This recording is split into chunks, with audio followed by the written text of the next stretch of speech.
The little cottage at the edge of the moonlit forest. Tonight, we begin in a quiet place. A place far away from busy streets, loud voices, bright screens, and hurried thoughts. A place where the night settles softly over the land like a warm blanket, and every sound is gentle. The wind does not howl here. It only whispers. The trees do not creak in fear. They sway slowly, as if they are breathing. And beyond the last stone road of a sleepy little village, just past the old wooden sign with faded letters, there is a forest, a moonlit forest.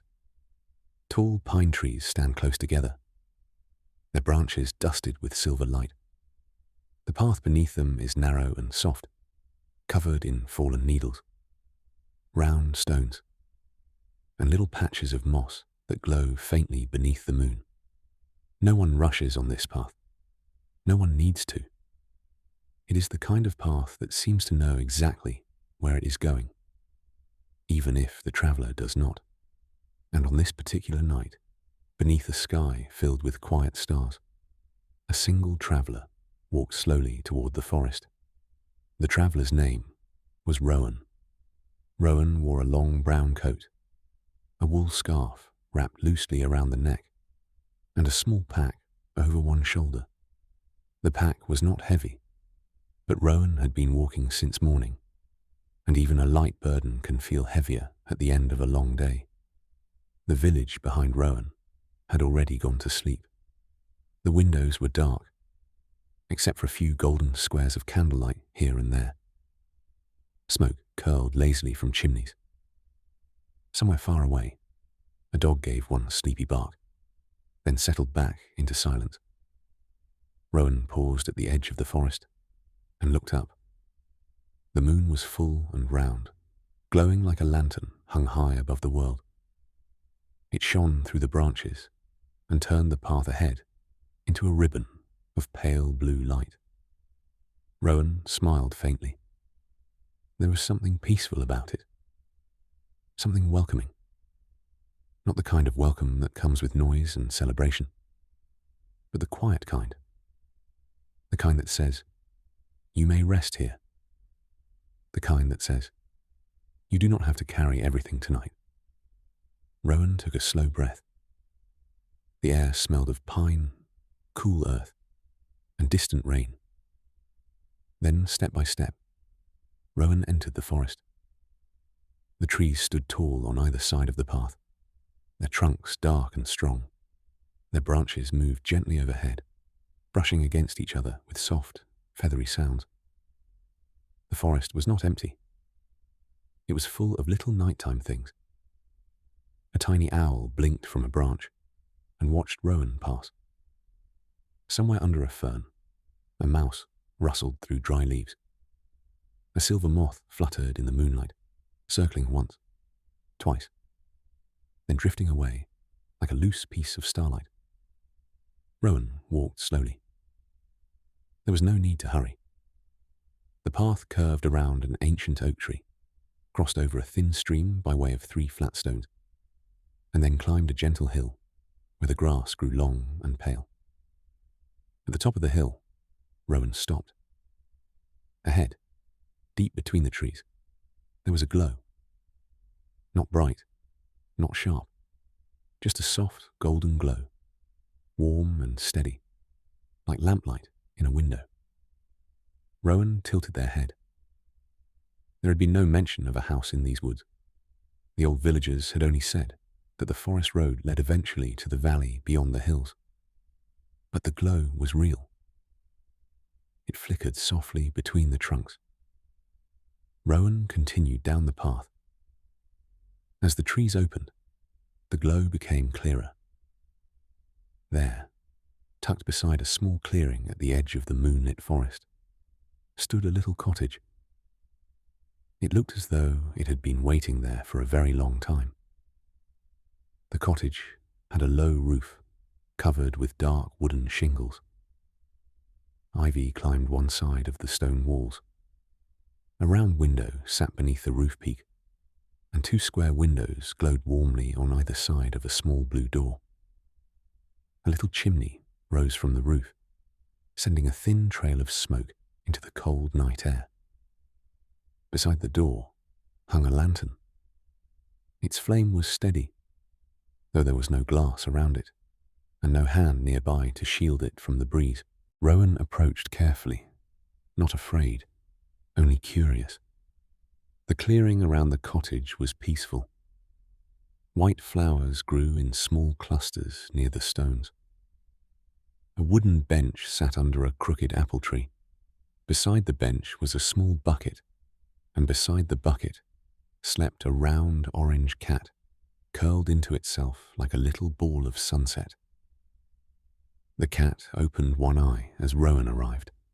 It blinked slowly. Then it closed its eye again, as if Rowan had passed some kind of secret test. Rowan stepped onto the flat stone before the door. There was no sign, no name, no warning. Only the warm lantern and the smell of something sweet baking inside. Rowan raised a hand and knocked gently. Once. Twice. The sound was soft against the wood. For a moment, nothing happened. Then the door opened. Standing inside was an old woman with kind eyes and silver hair braided over one shoulder. She wore a soft green shawl and held a wooden spoon in one hand. "Well," she said, her voice gentle and warm, "there you are." Rowan blinked. "I'm sorry," Rowan said quietly. "I didn't mean to disturb you. I saw the light from the path." The old woman smiled as if this explained everything. "That is what lights are for." She opened the door wider. "Come in before the night air steals all the warmth from your bones." Rowan hesitated for only a moment, then stepped inside. The cottage was even warmer than it looked. A fire crackled softly in a stone fireplace, low and golden. Copper pots hung from hooks near the hearth. Bundles of dried lavender and mint rested from the ceiling beams. A round wooden table stood in the center of the room, set with one blue teacup, one green teacup, and a small loaf of honey bread cooling on a cloth. There was a rocking chair by the fire. There was a shelf full of old books. There was a kettle singing softly on the stove. And there was a feeling in the air that Rowan had not felt in a long while. The feeling of being expected. Not by someone demanding. Not by someone waiting impatiently. But by a place that had quietly made room. The old woman closed the door and returned to the stove. "My name is Elowen," she said. "You may sit wherever you like." Rowan looked around. "Thank you," Rowan said. "My name is Rowan." "I know," Elowen replied. Rowan paused. Elowen only smiled and poured hot water into the 2 cups. "Most travelers arrive with their names before they do," she said. "The road carries more than footsteps." Rowan did not fully understand this, but it sounded peaceful enough, and the chair by the fire looked very comfortable. So Rowan sat.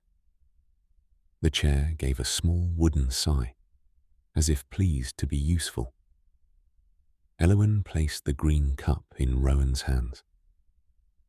The tea smelled of chamomile, honey, and something else Rowan could not name.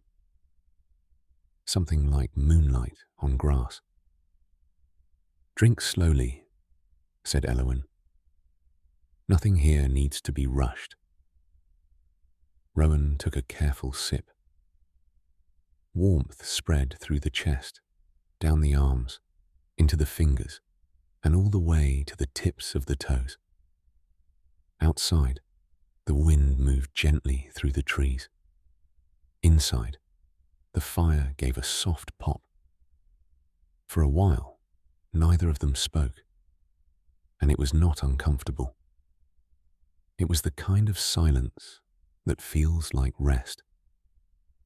At last, Rowan said, "Do you live here alone?" Elowen sat in the rocking chair across from the fire. "Alone?" she repeated, as if considering the word. "No, not really." Rowan glanced around the room. Elowen smiled. "There is the cat, of course. His name is Marmalade, though he only answers when he feels the name has been spoken with enough respect." From outside came a faint, sleepy meow, as if Marmalade agreed. "And there are the trees," Elowen continued, "and the birds, and the stream, and every traveller who finds the lantern." Rowan looked toward the window, where the lantern outside glowed in the blue night. "Does everyone find it?" "No," said Elowen. "Only those who need a place to rest before they continue." Rowan looked down into the tea. Steam curled slowly upward. "I didn't know I needed that," Rowan said. "Most people don't," said Elowen. "Not until they sit down." The words settled softly into the room. Rowan leaned back. The firelight moved across the walls. On the bookshelf, the old book spines shone in reds, browns, blues, and gold. Some had titles written in curling letters. Others had no titles at all. One small silver book seemed to shimmer whenever Rowan looked away from it. "Are those stories?" Rowan asked. "Some of them," said Elowen. "Some are maps. Some are memories. Some are dreams that were too beautiful to forget." Rowan smiled sleepily. "That sounds impossible." "Many comforting things do," Elowen said. She rose from the chair and crossed to the shelf. Her fingers moved along the books until she found one bound in soft grey cloth. She carried it to the table and opened it carefully. The pages were thick and cream-coloured. There were no words on them, only faint lines, like the outline of a landscape seen through fog. "This one," Elowen said, "belongs to the forest." Rowan leaned forward. As Elowen touched the page, the lines began to glow. A tiny path appeared in ink. Then Tetris. Then little stars. Then a small cottage with smoke rising from the chimney. Rowan looked from the book to the room around them. "This cottage?" Elowen nodded. "Every place has a story," she said. "Most people think stories are made only from great battles, royal crowns, lost treasures, and dangerous quests. But that is not true." She turned the page. A drawing appeared of a single cup of tea beside a window. "Some stories are made from warmth." Another page. A candle beside an open book. "Some are made from quiet." Another page. A traveller sleeping under a patched quilt while rain touched the roof. "And some are made from rest." Rowan felt something loosen inside them. A tiredness they had been holding for so long that they had forgotten it was there. "What kind of story am I in?" Rowan asked softly. Elowen looked at Rowan with kind eyes. That depends, she said. What were you carrying when you came to the door? Rowan glanced at the small pack beside the chair. Not much, they said. Elowen shook her head gently. Not in the pack. The fire crackled. Outside, the trees whispered. Rowan looked back into the cup of tea. The surface reflected the firelight in small golden shapes. I suppose, Rowan said slowly. I was carrying a lot of thoughts. Elowen waited. Rowan continued. I was thinking about where I should go, what I should do, whether I was too late for certain things, whether I had taken the wrong roads, whether I should have stayed somewhere else, whether I should have become someone else by now. The words came out quietly, not rushed, not dramatic, just honest. Elowen listened as if each word mattered. Then she closed the grey book. That is a heavy load for one traveller, she said. Rowan gave a small, tired laugh. I didn't realise I had packed it. No one does, said Elowen. Thoughts climb in when we are not looking. She stood and walked to a small cabinet near the hearth. From it, she took a tiny empty jar with a cork lid. She placed it on the table. What is that for? Rowan asked. For the thoughts that are too noisy for bedtime. Rowan looked at the jar. It was ordinary glass, clear and simple, but the firelight inside it seemed to swirl. Elowen pushed it gently toward Rowan. If you like, she said, you may set them down for the night. Rowan touched the jar. It was warm. How? One at a time, said Elowen. No need to explain them. No need to solve them. Just notice them and let them rest. Rowan held the jar in both hands. For a moment, nothing happened. Then, very softly, a little grey thread of light lifted from Rowan's chest and curled into the jar.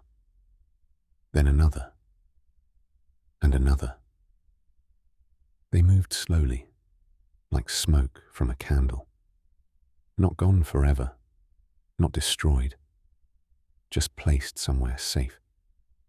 The jar began to glow with a dim silver light. Rowan felt the shoulders lower. The hands relaxed. The room seemed warmer. Elowen placed the cork in the top of the jar and set it on the mantel above the fire. There, she said. They can sleep too. Rowan exhaled. Outside, rain began to fall. It started gently, with only a few drops touching the roof. Tap, tap, tap. Then more came, soft and steady, until the whole cottage was wrapped in the delicate sound of rainfall. Marmalade scratched once at the door. Elowen opened it, and the orange cat stepped inside with great dignity, shook one paw, and marched directly to the rug before the fire. He turned in a circle 3 times, settled down, and looked at Rowan as if the entire cottage had been arranged for his comfort alone. Rowan smiled.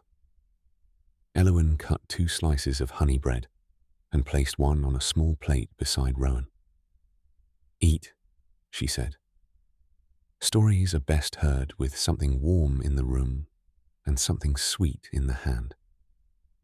Rowan tasted the bread. It was soft, with a golden crust, and the honey seemed to carry the flavor of summer fields. For a while, Rowan ate and listened to the rain. Then Elowen opened another book. This one was bound in dark blue leather, speckled with tiny silver dots like stars. "Would you like to hear the story of this forest?" she asked. Rowan nodded. Elowen began. Long ago, before the village had roofs, before the road had stones, before the bridge had a name, this forest was known as the Forest of Returning. Rowan settled deeper into the chair. People came here when they had wandered too far from themselves, not because they were lost on a map, but because they had become tired or worried or uncertain. The forest never judged them. It simply gave them a path. The rain continued its soft rhythm above them. Some travelers found a stream, Elowen said, and when they drank from it, they remembered the sound of their own laughter.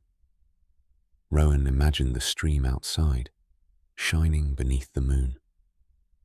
Some found a clearing full of white flowers, and when they lay down among them, they slept without dreams for the first time in many years.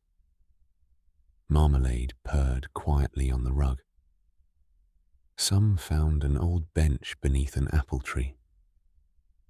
They sat there at sunrise, and by the time the first bird sang, they knew which way to go. Elowen turned the page. And some found this cottage. The firelight shimmered. The cottage was built by no king, claimed by no lord, and marked on no ordinary map. It appears where it is needed, sometimes at the edge of a forest, sometimes beside a snowy field, sometimes at the end of a lane in a town no one remembers visiting. Rowan's eyes moved toward the window. The rain made the glass shine. "And does everyone who enters leave changed?" Rowan asked. Elowen smiled. "Not changed," she said. "Rested. There is a difference." Rowan thought about this. Changed sounded difficult. Rested sounded possible. Elowen continued. "The cottage does not fix every sorrow. It does not answer every question. It does not push anyone into becoming brave before they are ready. It simply gives them a fire and tea and time enough to hear their own heart settle." Rowan's eyelids felt heavier now. Not in a bad way. In the gentle way sleep approaches when it knows it is welcome. Elowen's voice became softer. One winter night, a young baker found the cottage after losing the recipe for her grandmother's mooncakes. She cried at the table for a little while, then fell asleep by the fire. In the morning, she remembered that the secret was not in the recipe at all, but in singing while she stirred the batter. Rowan smiled faintly. One spring evening, a tired carpenter came in with splinters in his hands and worry in his mind. He dreamed of a chair that rocked by itself in the sun. When he woke, he built it, and every old person in the village wanted one. Elowen looked at the rocking chair and gave it a small pat. This chair was his first. The chair creaked proudly. One summer night, a child followed a glowing beetle here and fell asleep under the table with Marmalade's great-grandfather. When the child woke, they were no longer afraid of the dark. Marmalade opened one eye, perhaps offended that his family history was being discussed without permission. And one autumn evening, Elowen said. A traveller arrived with a pack that was not very heavy and thoughts that were. The traveller drank tea, ate honey bread, listened to rain, and discovered that not every path must be understood before it is walked. Rowan looked up. Elowen's eyes twinkled kindly. That one sounds familiar, Rowan said. It is still being written, said Elowen. The rain fell. The fire glowed. The old cottage held the night outside like a lantern holds flame. After a while, Elowen rose and crossed to a small door near the back of the room. I have a room prepared, she said. Rowan blinked. For me? For whoever arrived tonight. She opened the door. Beyond it was a small bedroom with a slanted ceiling and a round window looking out into the trees. A narrow bed stood against the wall, covered with a thick quilt made of deep blues, soft greens, and little squares of golden yellow. Beside the bed was a wooden nightstand with a candle, a cup of water, and a tiny vase holding one white flower. On the wall hung a painting of the moon over a quiet lake. The room smelled faintly of lavender and clean linen. Rowan stood at the doorway, suddenly aware of how tired they were. I can stay. Of course, said Elowen. The road will still be there in the morning. Roads are patient things. Rowan entered the room slowly. The floorboards were warm beneath their feet. The rain tapped softly against the round window. Elowen placed a hand on the doorframe. Before sleep, she said, there is one more thing. Rowan turned. Elowen held out a small wooden box. Inside was a smooth stone, pale grey, with a tiny white line running through it like a path. This is a resting stone, Elowen said. Hold it for a moment. Rowan took it. It fit perfectly in the palm. Cool at first, then warm. Think of one good thing from today, Elowen said. Not the biggest thing, not the most important thing. Just one good thing. Rowan thought. The village lights behind them, the moon over the forest, the owl in the branch, the first sip of tea, Marmalade's sleepy blink. The lantern, Rowan said. Elowen nodded. A fine choice. The little white line in the stone glowed softly, then faded. When mornings feel uncertain, said Elowen, remember that even a small light is enough to find the next few steps. Rowan closed their fingers around the stone. Thank you, they whispered. Elowen smiled. Sleep well, Rowan. Then she closed the door halfway, leaving it open just enough for firelight from the main room to slip through.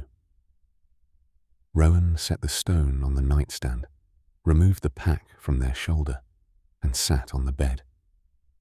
The quilt was soft and heavy.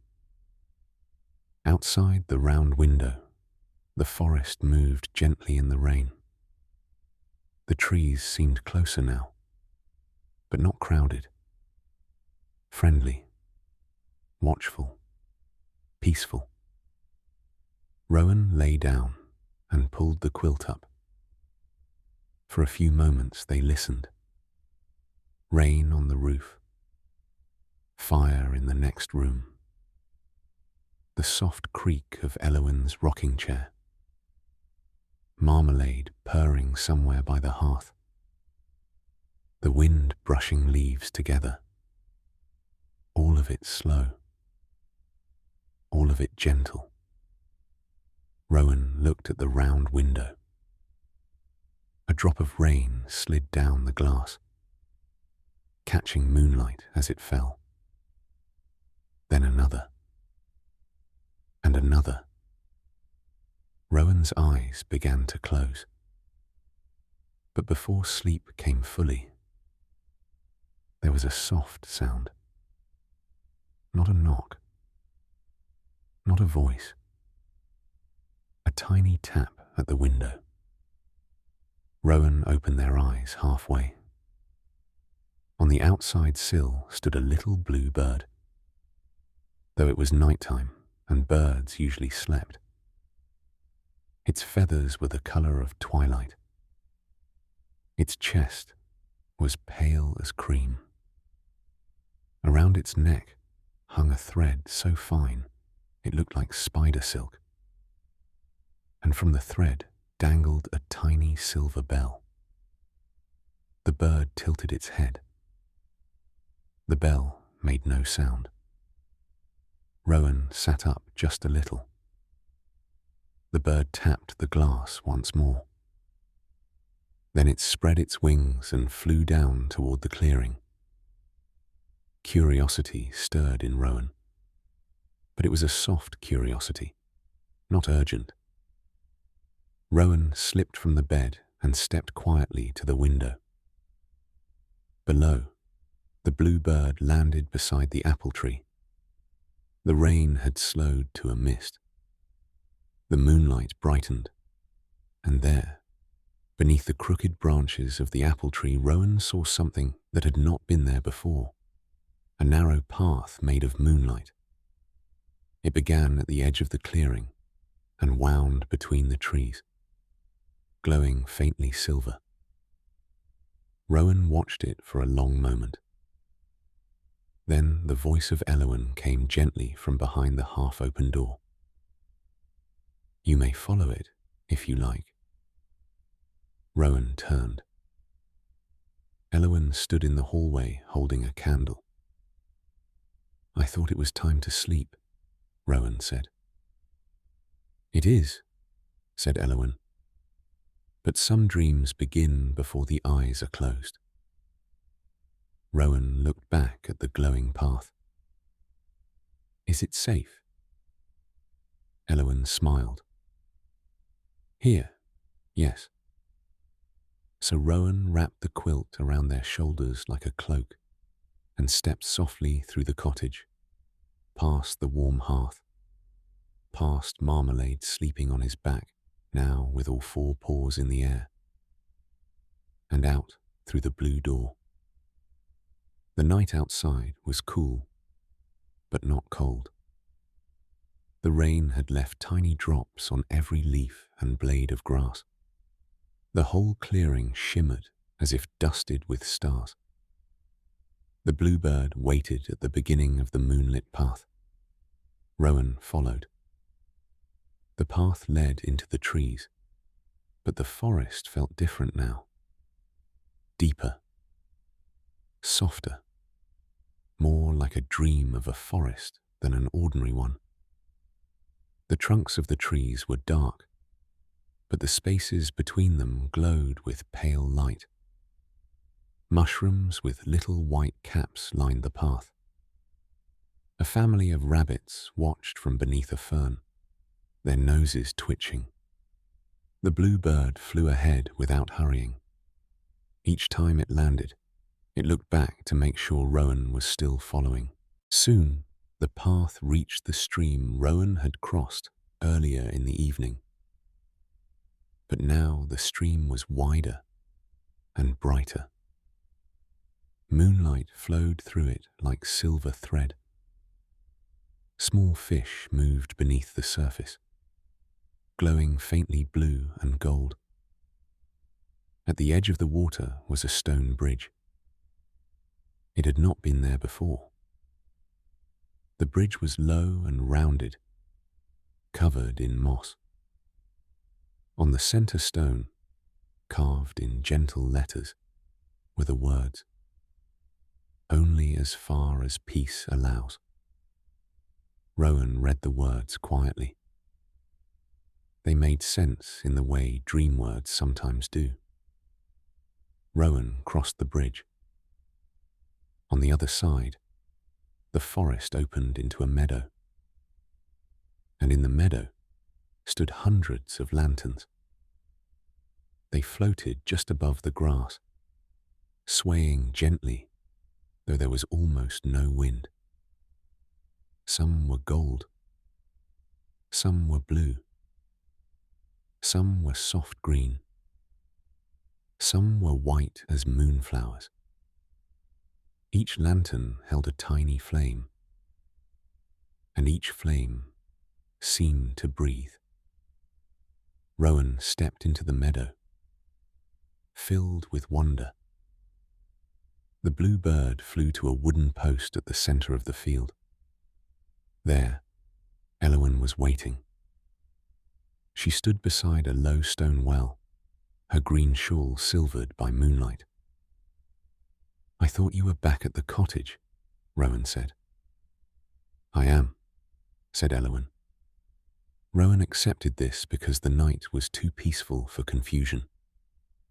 "What is this place?" "The Lantern Meadow," said Elowen. "Every traveller who rests at the cottage leaves a little light here." Rowan looked around. "All of these?" Elowen nodded. "A remembered kindness. A relieved worry. A good dream. A quiet morning. A breath taken after a long road." The lanterns bobbed gently in the air. Rowan walked among them. One lantern showed the image of a child laughing beneath a blanket fort. Another held the shape of a dog sleeping beside a pair of boots. Another flickered with the memory of sunlight through kitchen curtains. Another glowed with the sound of someone humming while washing dishes. Small things. Ordinary things. But they shone beautifully. Rowan felt calm standing among them.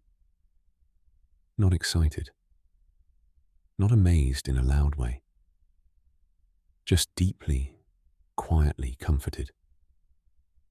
Elowen walked beside Rowan. "People often think their light must be grand," she said. "A great achievement. A perfect answer. A shining moment that everyone can see." She lifted a hand, and one small lantern drifted toward her. Inside it was the image of a cup of soup placed beside a tired person's hand. "But most light is small," Elowen said. "And small light is still light." The lantern drifted back into the meadow. Rowan thought of the little lantern outside the cottage door. One small flame, enough to find shelter, enough to change the night. "Do I leave one?" Rowan asked. "When you are ready," said Elowen. Rowan looked around the meadow. So many quiet lights. So many rested travellers. So many little moments saved from being forgotten. Rowan reached into the pocket of the quilt and found the resting stone. The pale line in it glowed softly. Rowan held it in both hands. A warm feeling rose in their chest. Not a thought this time. Not a worry. Just the memory of arriving at the cottage and realizing there was a place to sit down. A place where nothing was demanded. A place where the fire was already lit. The warmth gathered in Rowan's hands. Then slowly, gently, a tiny lantern appeared. It was no bigger than an apple. Its frame was made of dark wood, and its sides were made of cloudy glass. Inside, It burned a small golden flame. Rowan held it carefully. Elowen smiled. "That is a good one." Rowan lifted the lantern, and it floated upward from their hands.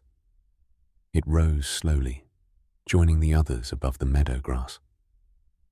For a moment, its flame brightened. Then it settled into a soft, steady glow. Rowan watched it drift. It was not the largest lantern, not the brightest, but it was theirs, and it was enough. The bluebird's silent bell shimmered in the moonlight. Elowen placed a gentle hand on Rowan's shoulder. "Come," she said. "Now it is time to sleep." The meadow began to fade at the edges. The lanterns became stars. The stars became raindrops. The raindrops became the soft tapping at the round bedroom window. And Rowan was back in bed. The quilt was warm. The room was dim. The resting stone sat on the nightstand, its pale line glowing once, then going still. Rowan wondered if they had dreamed the meadow. Then, from somewhere outside the window, came the faintest shimmer of wings. Rowan smiled without opening their eyes. The cottage was quiet now. The fire in the next room had settled into low embers. Elowen's rocking chair had stopped creaking. Marmalade gave one tiny, sleepy sigh. The rain softened. The forest breathed, and Rowan slept. They slept deeply, not the restless sleep of someone running through worries, not the thin sleep of someone waiting for morning, too anxiously, but a full, gentle sleep. The kind that carries you like a slow river. The kind that lets the mind loosen its grip. The kind that says, "For now, you are safe." And while Rowan slept, the little cottage remained at the edge of the moonlit forest. Its windows glowed. Its chimney smoked. Its lantern burned softly beside the blue door. From time to time, the forest path would shimmer. A fox might pass beneath the apple tree. An owl might land on the roof. A blue bird might tuck its head beneath its wing and dream of silver bells. And far above, beyond the branches, the moon continued its slow journey across the sky. Hours passed. The rain ended. The clouds thinned. A pale grey light began to gather at the edge of morning. The forest changed from blue to silver, then from silver to green. Birdsong began carefully, one note at a time. First a robin, then a wren, then a chorus of small voices greeting the day. Rowan woke slowly. The room was filled with soft morning light. For a while, they did not move. They only listened. No rain now. Only birds. A quiet fire. The faint clink of a cup in the next room. Rowan sat up. The quilt slipped from their shoulders. On the nightstand, beside the candle and the little white flower, lay the resting stone. Its pale line no longer glowed, but it seemed brighter somehow. Rowan dressed slowly and packed the small bag. It still held the same things as before. A spare shirt, a little bread, a folded map, a tin cup. But it felt lighter. When Rowan stepped into the main room, Elowen was at the stove. Marmalade sat on the table, pretending not to be interested in the butter dish. "Good morning," Elowen said. Good morning, Rowan replied. The words felt simple and good. Breakfast was warm porridge with cinnamon, sliced apples and cream. There was more tea. There was another piece of honey bread wrapped in cloth for the road. Rowan ate slowly. Morning sunlight touched the windows. The cottage looked ordinary now, but in the way that very magical things sometimes do when they are resting. After breakfast, Rowan stood by the blue door. I suppose I should continue, they said. Elowen nodded. The road is ready when you are. Rowan looked toward the mantel. The little jar of noisy thoughts sat above the fireplace. Its silver glow had faded. What about those? Rowan asked. Elowen took down the jar and handed it over. Rowan held it carefully. Inside, the thoughts were still there, but they were quieter now, smaller, less tangled. Do I take them with me? If you want, said Elowen. Some thoughts still belong to us. They only needed sleep. Rowan placed the jar in the pack. It did not feel heavy. Then Elowen opened the door. The forest outside shone fresh and green. The path waited beyond the clearing. Marmalade walked to the threshold, sat down, and blinked at Rowan with great seriousness. Goodbye, Marmalade, Rowan said. The cat yawned. It was a generous farewell. Rowan stepped outside. The air was cool and clean after the rain.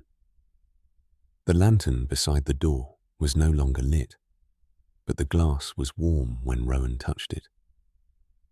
Will I find this place again? Rowan asked.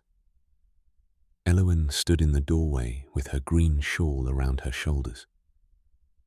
When you need it, she said, or when someone else needs you to remember it. Rowan thought about that. Then they took the resting stone from their pocket. Should I keep this? For a while, said Elowen, until you find someone who needs it more. Rowan nodded and slipped the stone back into their pocket. They wanted to say something meaningful, something wise, something that could properly thank the cottage, the tea, the fire, the meadow, the lantern, and the old woman with kind eyes. But only 2 words came. Thank you. Elowen smiled. They are enough. Rowan turned toward the path.